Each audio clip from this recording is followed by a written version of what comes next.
Hello friends, welcome to our channel. இன்றைக்கி நம்ம பாலக்கீரை தோசையும் தேங்காய் சட்னி பிரேக்ஃபாஸ்ட்டுக்கும் அப்புறம் லஞ்சுக்கு ஒரு சிம்பிளான டிஷ்ஷும் தான் நம்ம பார்க்க போகிறோம். வாங்க எப்படி செய்யலான்னு பார்க்கலாம்.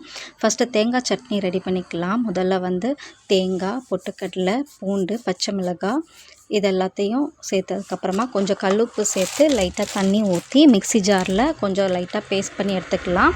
அதுக்கப்புறமா மறுபடியும் கொஞ்சம் தண்ணி ஊற்றி தேவையான அளவுக்கு ஊற்றினதுக்கப்புறமா மறுபடியும் கொஞ்சம் பேஸ்ட்டை போல் அரைச்சி எடுத்துக்கலாம். அதுக்கப்புறம் இதை ஒரு பேனில் மாற்றிட்டு அதுக்கப்புறமா கொஞ்சம் தாளித்து ஊற்றிக்கலாம். எண்ணெய், கடுகு, கருவேப்பிலை, வெங்காயம் மட்டும் போட்டுட்டு தாளித்து அதோட சேர்த்துக்கலாம். தாளிக்கிறதுக்கு முன்னாடி காரமும் உப்பும் கரெக்டாக இருக்கான்னு மட்டும் செக் பண்ணிக்கோங்க. உப்பு பத்தலாட்டி அதை கூட ஆட் பண்ணிக்கோங்க. தாளித்ததுக்கப்புறமா நம்ம தேங்காய் சட்னியில் ஊற்றிடலாம். இப்போ தேங்காய் சட்னி ரெடி ஆயிடுச்சு. இதில் தாளித்து ஊற்றிடலாம். அவ்வளோதான், சட்னி ஓவர். அதுக்கப்புறமா நம்ம பாலக்கீரை தோசைக்கு ரெடி பண்ணிடலாம். பாலக்கீரை நேற்று வச்சதுக்கப்புறம் கொஞ்சம் மிச்சம் இருந்துச்சு. ஸோ அதை நல்லா வாஷ் பண்ணிவிட்டு கட் பண்ணிவிட்டு மிக்ஸி ஜாரில் போட்டுக்கலாம். ஆல்ரெடி சட்னி கொஞ்சம் காரமாக செஞ்சதுனால இதில் ஒரு வத்தல் தான் சேர்த்துருக்கேன். கொஞ்சம் ஜீரகம் சேர்த்துட்டு நல்லா ஃபைன் பேஸ்ட்டாக அரைச்சிக்கலாம். நம்ம இப்போ தான் வாஷ் பண்ணிக்கிறனால தண்ணி சேர்க்க தேவையில்லை. ஸோ தோசை மாவோட இந்த பேஸ்ட்டையும் நம்ம நல்லா மிக்ஸ் பண்ணிக்கலாம். நான் தோசை மாவுலேயும் உப்பு ஆட் பண்ணல, இதுலேயும் உப்பு ஆட் பண்ணல. ஸோ ரெண்டுக்கும் சேர்த்தாப்புல உப்பு ஆட் பண்ணிவிட்டு நல்லா கலக்கி எடுத்துக்கலாம். இப்போவே கொஞ்சம் நல்லா க்ரீன் கலர் கொடுத்துரும். அதுக்கப்புறமா நம்ம தவாவை சூடு பண்ணிவிட்டு நார்மலாக நம்ம தோசை ஊற்றுற மாதிரியே சுட்டு எடுத்துக்கலாம். இப்போ தோசை மாவு ரெடி ஆயிடுச்சு. கட்டியாக இருந்துச்சுன்னா கொஞ்சம் மட்டும் தண்ணி சேர்த்துக்கோங்க. இப்போ தவா சூடானோடனே நம்ம ஒரு 1.5 கரண்டி மாவு ஆட் பண்ணிக்கலாம்.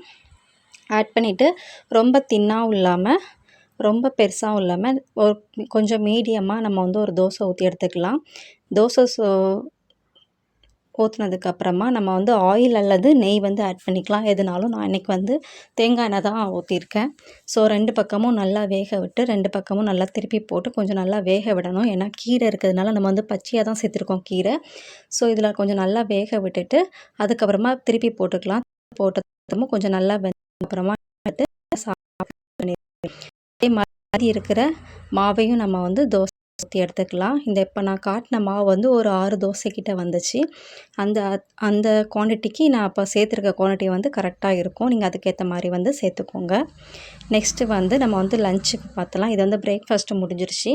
லஞ்சுக்கு நான் இன்றைக்கி வேறு ஒன்று பிளான் பண்ணியிருந்தேன். பட் அம்மா முயல் கறி குழம்பு செஞ்சு கொடுத்துட்டாங்க. ஸோ அதனால் நான் பிளான் பண்ணதை ஒதுக்கி வச்சிட்டேன். நான் அன்றைக்கி கொண்டக்கடலை வச்சு கிரேவி தான் பண்ணலான்ட்டு இருந்தேன். சரி, ஓகே, இதை வச்சிடலாம்னு சொல்லிட்டு வச்சுட்டு இப்போ ஆல்ரெடி குழம்பு இருக்கனால கொஞ்சம் ரசம் மட்டும் செஞ்சலாம்னு சொல்லி கொஞ்சம் இன்ஸ்டண்ட்டாக ஒரு சிம்பிளான ரசம் தான். தக்காளி கூட சேர்க்கலை.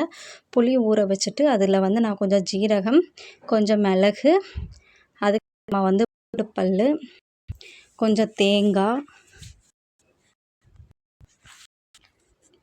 அதுக்கப்புறம் மல்லி இந்த கொஞ்சம் சேர்த்துக்கிட்டேன். ஒரு 4 பல்லு பூண்டு சேர்த்து ஒரே ஒரு காஞ்ச மிளகாய், தேங்காய் மட்டும் சேர்த்துட்டு இதை கொஞ்சம் கொரப்பாக அரைச்சி எடுத்துக்கிட்டேன்.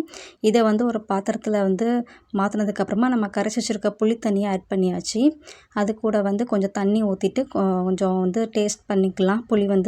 புளிப்பு கரெக்டாக இருக்கான்னு பார்த்ததுக்கப்புறமா நெக்ஸ்ட்டு கொஞ்சம் மஞ்சள் பொடி சேர்த்தாச்சு. மஞ்சள் பொடி சேர்த்ததுக்கப்புறமா கொஞ்சம் காயப்பொடியும் ஆட் பண்ணியாச்சு. ஆட் பண்ணிவிட்டு இன்றைக்கி நான் தக்காளி தான் சேர்க்கலை. கொஞ்சம் இன்ஸ்டன்ட் ரசம் மாதிரி தான், கொஞ்சம் ஸ்மாராக தான் இருக்கும். பட் நான்வெஜ் சாப்பிடும்போது கொஞ்சம் ரசம் சேர்த்து சாப்பிடும்போது கொஞ்சம் நல்லாயிரும். அதுக்கப்புறமா நம்ம பேன் அடுப்பில் வச்சுட்டு அதில் ஆயில் ஊற்றிட்டு கடுகு மட்டும் போட்டாச்சு. கடுகு, கருவேப்பிலை மட்டும் போட்டுட்டு நம்ம ஆல்ரெடி கரைச்சி வச்சுருக்கிற அந்த புளித்தண்ணி கரைசலை உள்ளே ஆட் பண்ணிடலாம். இன்றைக்கி ஆயில் ரொம்ப சூடாயிருச்சு. ஸோ புளித்தண்ணி ஊற்றும்போது கொஞ்சம் அதிகமாக புக வர ஆரம்பிச்சு. பட் எதுவும் ஆகலை, கொஞ்சம் ஓகேவாயிருச்சு. அப்புறமா ரசம் லைட்டாக கொதி வரும்போது நம்ம ஆஃப் பண்ணிடலாம். அது ரொம்ப கொதிக்க விட்டுறக்கூடாது. ரொம்ப கொதிக்க விட்டால் ரசம் சாப்பிட்றதுக்கு நல்லா இருக்காது. ஸோ இப்போ கொதி வர ஸ்டார்ட் ஆகிட்டு நான் இப்போ ஸ்டவ்வை ஆஃப் பண்ணிவிட்டு தேவையான அளவு உப்பை சேர்த்துட்டேன். அவ்வளோதான், இன்றைக்கி லஞ்சுக்கு முடிஞ்சது. ஸோ ரைஸு, அதுக்கப்புறம் அம்மா கொடுத்து விட்ட குழம்பு, அதுக்கப்புறமா ரசம், நெக்ஸ்ட்டு